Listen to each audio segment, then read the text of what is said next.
লঙ্কা, গোটা জিরা আর তেজপাতা, পেঁয়াজ আর লঙ্কা, আদা রসুন আর পেঁয়াজ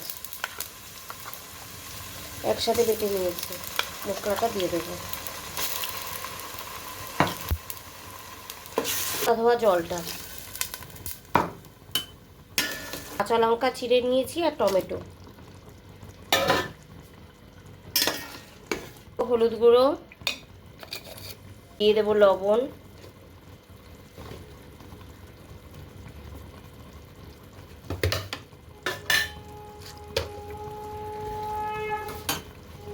গুঁড়ো, ধনের গুঁড়ো, জিরের গুঁড়ো দিলাম। মশলা, এবার মশলাটাকে ভালো করে দিয়ে দেবো অল্প করে চিনি।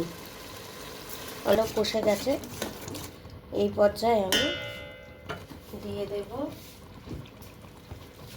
আগে থেকে সেদ্ধ করে রাখা ঘুগনি।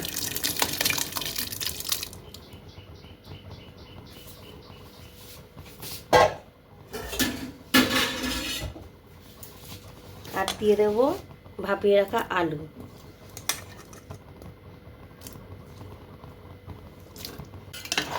কতটা সুন্দর কালারটা এসছে,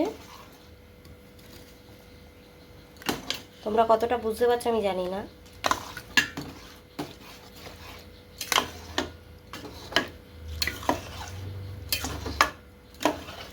ভালো করে কষিয়ে নেব ঘুগনিটা।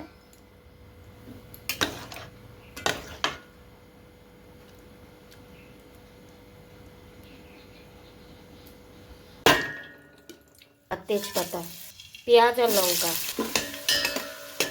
আদা রসুন আর পেঁয়াজ, জলটা, টমেটো দিয়ে দেবো, হলুদ গুঁড়ো দিয়ে দেবো, লবণ,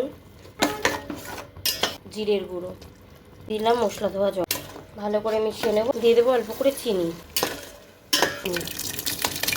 ভাপিয়ে রাখা আলু, আলু দিয়েও ভালো করে কষিয়ে নেব। কতটা সুন্দর কালারটা এসছে। কড়াইতে তেল দিয়ে দিয়েছি, সাদা তেল। ফোড়নে দেব শুকনো লঙ্কা, তেজপাতা আর গোটা সাদা জিরে।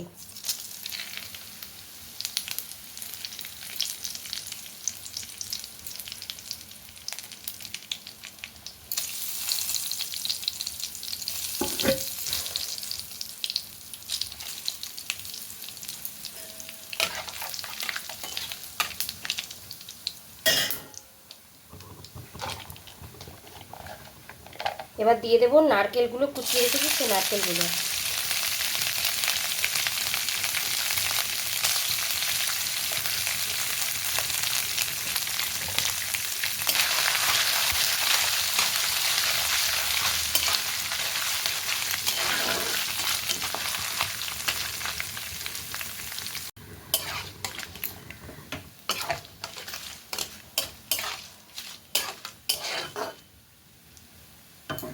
মশলাটাকে ভাজা হয়ে গেছে, দিয়ে দিলাম চেরা কাঁচা লঙ্কা কিছু।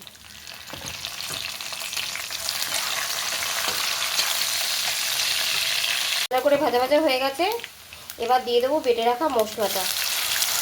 এখানে আছে আদা জিরে ধনে একসাথে নিয়ে বেটে নিয়েছি, আর একটু গোটা গরম মশলাও দিয়ে দিয়েছি তার সাথে, দিয়ে একসাথে পেস্ট করে নিয়েছি, সেটা দিয়ে দিলাম। দিয়ে দিলাম মশলা ধোয়া জলটা,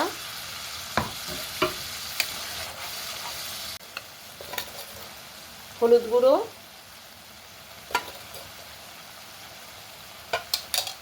পরিমাণ মতো লবণ,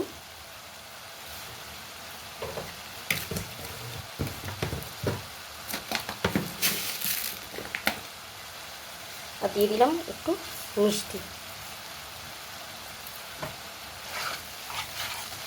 ভালো করে কষিয়ে নেব।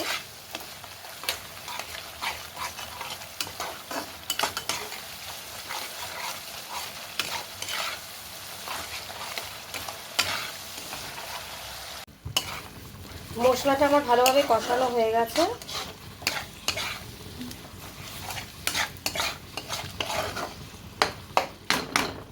এবার সে বসিয়ে দিয়েছি আমি ছোলার ডালটা।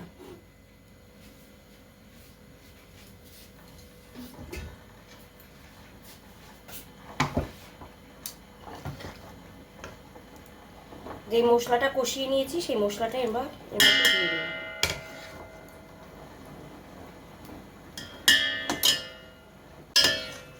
ভালো করে মিশিয়ে নেব।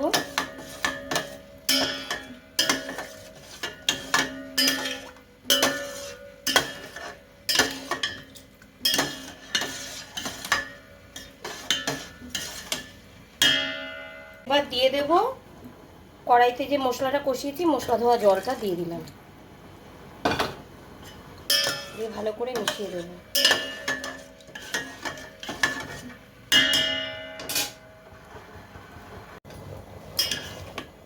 আমার এটা কমপ্লিট। ছোলার ডালটা কতটা সুন্দর হয়েছে তোমরাই দেখো। আজকের মতো এইটুকু, টাটা।